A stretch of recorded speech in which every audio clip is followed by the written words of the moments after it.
There's a new me coming out, and I just have to live, and I wanna give. I'm completely positive.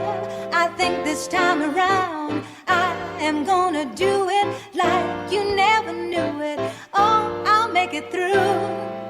The time has come for me to break out of the shell. I have to shout that I am coming out. Hi there, welcome to the show Never Too Late Ever, where we focus on making the next chapter of your life the very best chapter ever.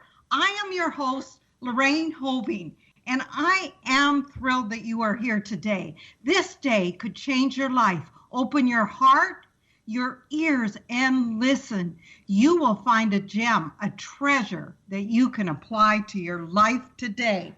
And I am so excited today because I am having a guest back from one of my first shows, probably about a year and a half ago. And it is Eva Medilek. Hi, Eva. How are you doing? Hi, Lorraine. I'm doing great. I am so excited to be back here with you again. And woohoo! I know. And this is my 99th show, and I just told Eva she is going to be my 99th and my 100th. So she said we needed to pop some champagne. Oh, yeah. Totally.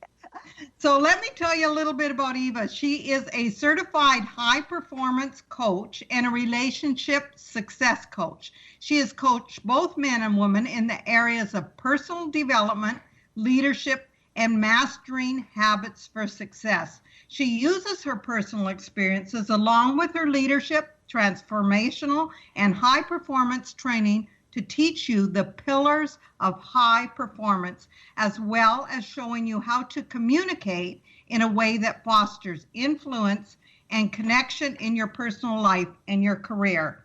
You don't have to sacrifice your health, well-being, or your relationships in order to succeed to the next level. Eva believes that the power of your personal and professional relationships can be unlocked in a way that creates success and high performance mastery in every area of your life. Now that sounds like a wonderful idea, Eva. Is it that easy? Nobody ever said it was easy, but it is possible. It really is possible. That's great. And today you entitled our talk together, our time together, how your relationship style can hold you back. So tell me a little bit about that. Like last I guess it was about a year and a half when we talked, and we talked about relationships and marriage, which was fascinated because you provided to my audience practical tools. So tell me about how our relationship style, because maybe some people don't think they have a style, but how can that hold you back, and what does style mean in a relationship? Well, I love that you asked that because there are really 5 distinct relationship style impressions that can sabotage our connection and our intimacy in our relationships. And what these impressions are, they're formed by your early life experiences, and they've shaped your patterns, behaviors, beliefs, and expectations that you bring into relationships. So I created an acronym for style that actually will describe the 5 styles. Oh, I like it. I'm going to write it down. Yeah, so the S in style is seeks to please. T is tries to control. Y is yo-yo. It's more of a back and forth push and pull style between excitement and disappointment. L is looks to accept blame, sort of like in that victim mode. And E is I like to call the evader. You evade conflicts and emotions. And so these 5 distinct relationship style impressions are what we bring into our relationships that we developed from our early life experiences and behaviors and styles that were modeled for us that we've taken on. And they threaten to damage and sabotage how we show up in our relationships, what triggers us and our responses and reactions. Right. So what would you say you were as you grew up? Me personally? Yeah, because I know what I am when you read those to me, when you said those to me. Honestly, for me, I like to say it's like when you go to university, you major in one subject and minor in another. So I majored in yo-yo. Yo-yo, okay. Yeah, because yo-yos seek connection, and we have high expectations, and we get really disappointed when those expectations aren't met. And that disappointment shows up as sometimes as anger. Mm, And mm. so that was the style I brought into my relationship. And my minor was evader. And the Evader. reason I say evader is because my dad always told me only cry if I was physically hurt.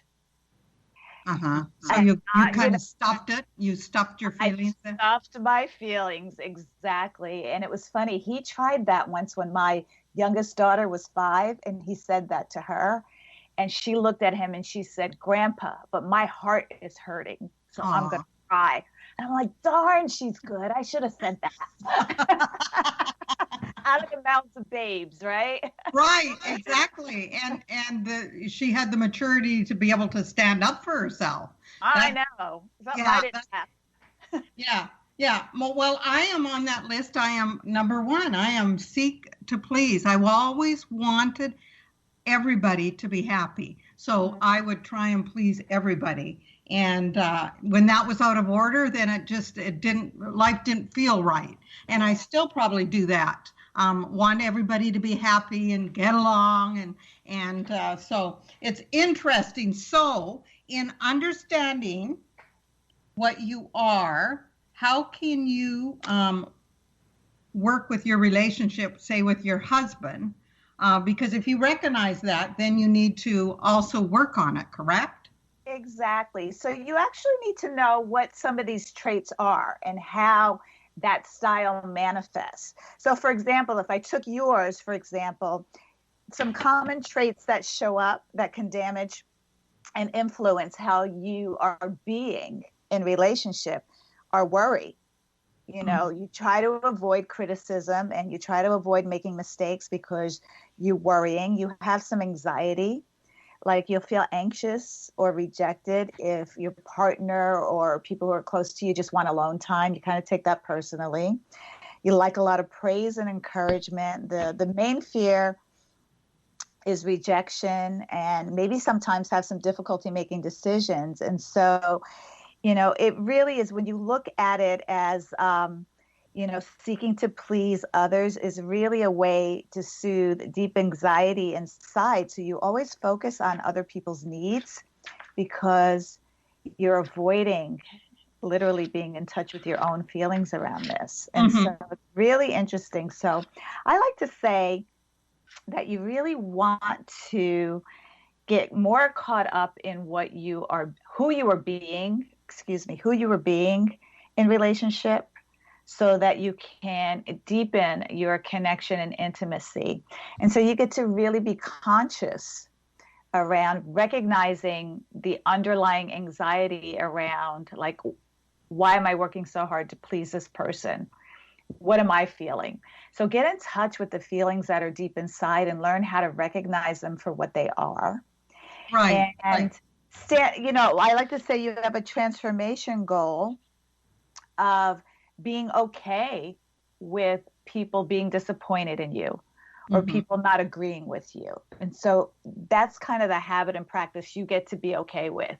Like, I'm not going to please everybody. It's okay. It doesn't mean anything about me personally. And we can still create win-wins in other areas of life. Right, right. And so in part, when you recognize these traits, then you can work on them. So give us an example, say, with your husband, maybe his style and how you need to work together, because he has his own distinct style also, right? Oh, yeah. Oh, yeah. Well, my husband is from Germany. Okay. And so not only that's why you go to Germany every once in a while, right? You're every summer except this summer, you know. Yeah. So that's a little bit sad, but you know, so we have some cultural differences too that show up. But one of the things about the German culture and their nature, and there are some other areas and some other nationalities that have this thing too, is he's more of an evader. You know, they're they are honest in a way that doesn't really tap into deep emotions. Like he likes to avoid emotional. Yeah, he likes to avoid conflict, definitely. And he likes to avoid the emotional piece. You know, women, we like to talk about our feelings. Mm-hmm. And so here's where me being more of a yo-yo and wanting that connection, and him being a little bit more evading a deeper connection, how we get to work together. So first of all, I get to manage my expectations, and meet him where he's at. And so I found that my disappointment and resentment was stemming from me expecting something from him that he wasn't able to give or receive. I mean, you know, really able to tap into. What helped us was reading the book, The 5 Love Languages, and doing that test. I love that book. That's one of my favorite.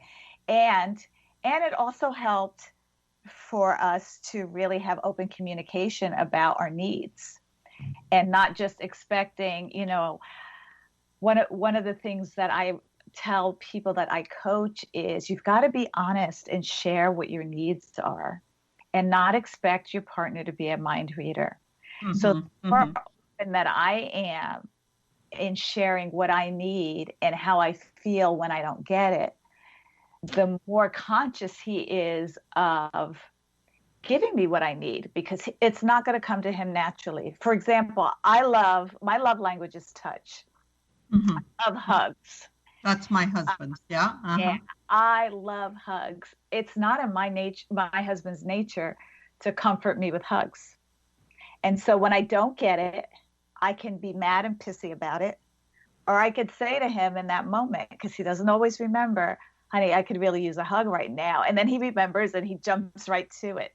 Right. But the old me would have spent hours being upset. He should know. I've told him this so many times before.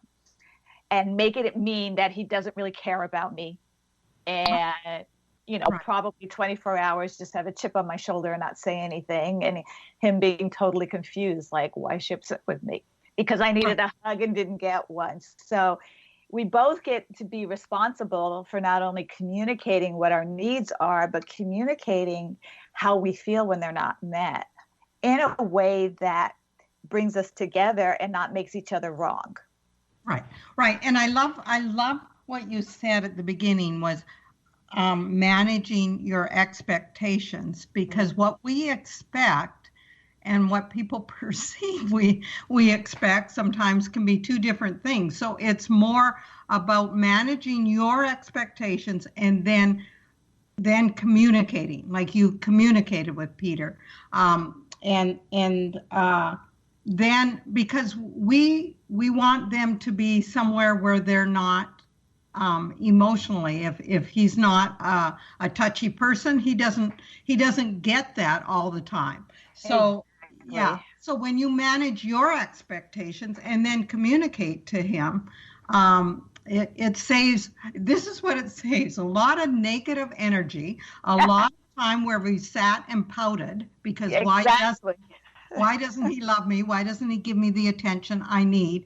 We sit there and waste all that energy instead of just communicating. So that's great. That's a good example. Yeah, well, life is so much less stressful when we started really applying these habits and transformation goals into our own lives. And, you know, I'm not going to say we're perfect. There's still times where I forget that I didn't check in with him and ask if he really understood what I was communicating, because there's that too. When you're having an important conversation, to check in and say, you know, what did you hear me say? Right. Because instead of assuming that you're being clear and confident in your communication, to check in is another way that communication and relationships can get off track accidentally. I can share an example with you, which is a classic example of not checking in our listening and communication. And there was one